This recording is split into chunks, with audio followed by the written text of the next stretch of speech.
조합제 TV 시청자 여러분 안녕하십니까? 계속해서 데이브의 이야기를 전하겠습니다. 데이브는 첫 번째 최면 치료 이후 약 7개월 뒤인 1993년 3월 다시 한번 보스턴을 방문해 최면 치료를 받기로 했습니다. 최면 치료는 3월 11일과 12일 이틀에 걸쳐 진행됐습니다. 두 최면 치료에는 또 다른 납치 경험자인 줄리아와 인도 출신의 임상심리학자인 키시와르 시라리 박사가 동석했습니다. 시라리 역시 영혼이 여러 인간의 몸을 넘나들고 있다는 현상에 대해 관심을 갖고 있어 참석했다고 합니다. 최면에 들어가기에 앞서 데이브는 자신이 살던 펜실베니아 시골 마을 인근에 있는 템시지라고 불리는 산에서 겪은 일들을 알아보고 싶다고 했습니다.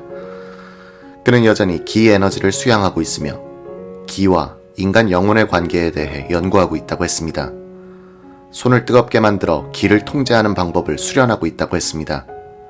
시라리 박사는 요가나 불교의 명상 과정에서도 비슷한 방식이 사용된다고 설명했습니다.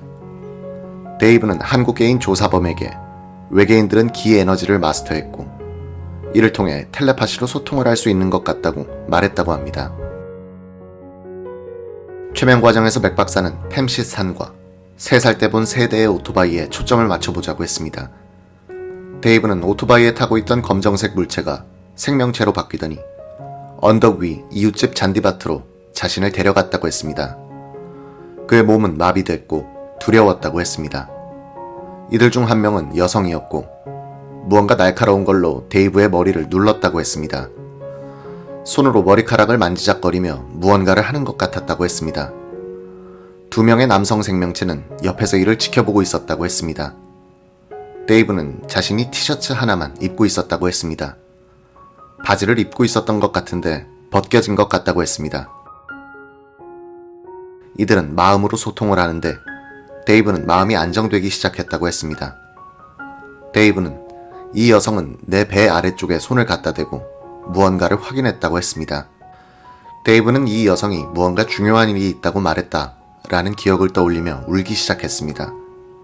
그는 나는 이를 내 기억 속에 항상 가둬놨었고 이것이 나를 괴롭혔었다며 안도의 눈물을 흘리는 것 같았습니다. 아버지는 내가 꿈을 꾼 것이라고 했지만 나는 꿈이 아니었다는 것을 알고 있었다고 했습니다. 이 여성은 데이브에게 그리웠다며 데이브가 태어났을 때부터 함께 있어 왔다고 말했다고 합니다. 이 여성은 우리가 아는 것보다 더 많은 일들이 있을 것이라며 인간들과 어려운 시간을 겪겠지만 결국에는 다 괜찮아질 것이라고 말해줬다고 합니다. 그러면서 산 위에는 특별한 장소가 있고 데이브가 산을 사랑하게 될 것이라고 말했다고 합니다. 이 여성은 데이브가 언젠가는 외계인들을 찾아낼 수 있게 될 것이라고 말해줬다고 합니다. 데이브는 이 생명체들이 갑자기 볼일을 다 본 것인지 다시 오토바이 모양으로 바뀌었다고 했습니다. 그리고는 올라갈 수 없을 것 같은 가파른 길로 돌진하다 데이브의 친구 집에 갑자기 멈췄다고 했습니다. 데이브는 친구 집으로 쫓아가 봤지만 이들을 볼 수 없었다고 했습니다. 데이브는 이 여성은 우리가 떨어져 있는 게 힘들겠지만 내가 인류를 위해 무언가 할 일이 있고 내가 중요한 역할을 맡아야 한다며 그렇기 때문에 떨어져 있어야 한다고 말했다고 했습니다. 데이브는 이번 생 이전부터 그녀를 계속 알아왔던 것 같다 라고 말했습니다. 맥 박사는 데이브에게 이전 생에 대한 기억을 떠올릴지 아니면 산에서 일어난 다른 경험들을 떠올려보고 싶은지 물었습니다. 데이브는 산으로 가보고 싶다고 했습니다. 그는 산 끝자락에는 암석층이 형성돼 있는데 엄청난 힘이 나오는 곳이다 라고 했습니다. 그래서 이들이 이곳으로 가는데 에너지를 얻으려고 하는 것 같다고 했습니다.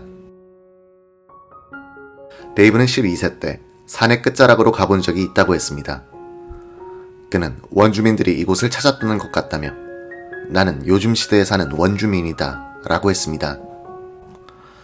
그는 산 끝자락 쪽으로 가고 나서 정신을 차려보니 나무 아래 누워있는 모습이었다고 했습니다. 여러 생명체가 하늘을 떠서 날아왔고 이들은 데이브를 공중부양시켜 산길을 이동했다고 했습니다. 그러다 우주선이 보였는데 하늘에 정지해 있었다고 했습니다. 낮 시간이었음에도 불구하고 우주선에서는 엄청난 불빛이 뿜어져 나오는 것이 보였다고 했습니다. 생명체들은 이후 데이브를 우주선 하단부를 통해 날아서 들어가게 했다고 합니다. 그가 들어간 방은 매우 밝았으며 오른쪽 편에서 무슨 조종 패널 같은 것이 보였다고 했습니다. 6명의 생명체가 보였는데 낯익은 여성 생명체도 있었다고 했습니다. 이 중 남성 생명체 한 명이 총괄 책임자인 것 같다고 했습니다. 이 남성 생명체도 여성 생명체와 비슷하게 생기기는 했지만 눈이 더 둥근 것 같았다고 했습니다. 데이브는 이때의 나이가 사춘기가 한창이던 13세였던 것 같다고 했습니다. 그는 검사 절차 중 최악은 이들이 내 항문에 무언가를 집어넣을 때라며 내가 12세 때도 이런 검사를 나에게 했다고 했습니다.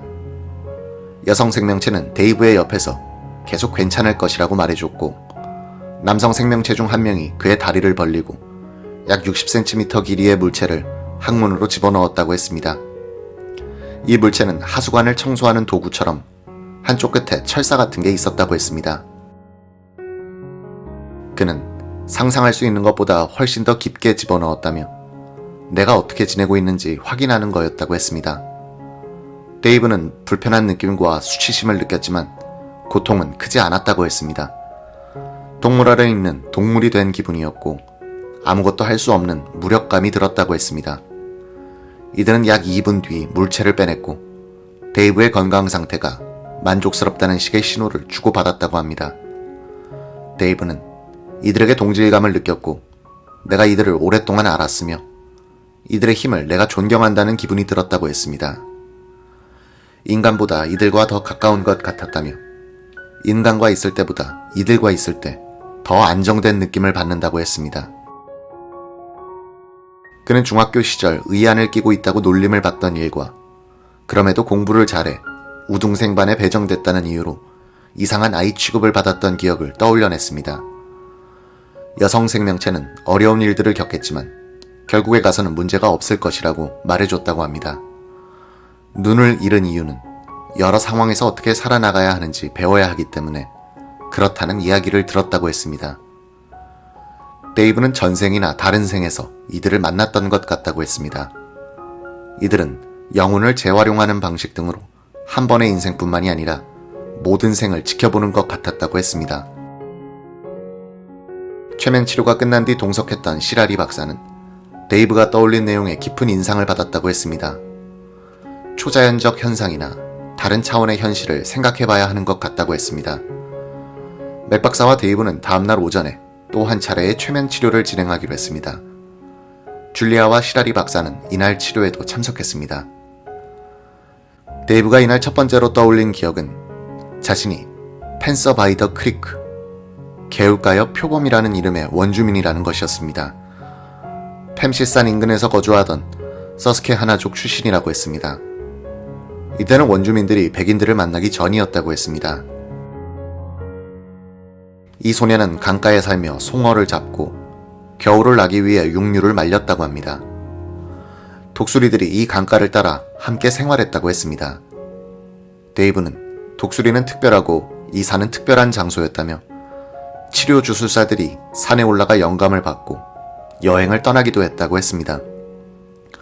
데이브는 자신 역시도 이런 영감을 받기 위해 산에 올라갔고 이때 앞서 언급한 여성 생명체인 베일라를 만났다고 했습니다.